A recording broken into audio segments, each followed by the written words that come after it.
Buongiorno e ben ritrovati con l'informazione flash di New Sicilia. Queste le notizie più importanti della mattina.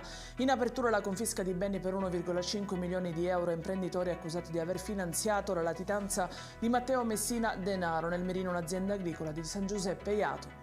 Arrestato con l'accusa di atti sessuali con minorenne un professore di 35 anni di Messina, il docente avrebbe chiesto prima delle foto dei video che ritraevano il ragazzo per poi passare ai fatti dietro regali ampi e costosi.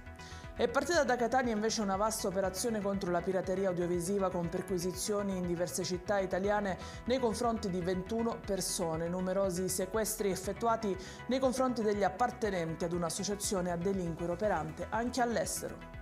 Chiesto dalla Procura di Palermo il giudizio immediato per 6 dei 7 giovani accusati dello stupro della 19enne palermitana, la ragazza sarebbe stata violentata a luglio scorso in un cantiere abbandonato del Foro Italico. Il 7° giovane è un minorenne e per lui la comparizione sarà davanti ai giudici minorili. E in chiusura ci spostiamo a Enna, dove i carabinieri hanno eseguito un provvedimento di sequestro di beni nei confronti di Giuseppe Pecorino. Quest'ultimo è stato già condannato in via definitiva per associazione mafiosa nell'ambito dell'operazione denominata Fiume Vecchio. I dettagli su queste notizie li trovate sul nostro sito www.newsicilia.it e sui nostri canali social. Arrivederci e a più tardi.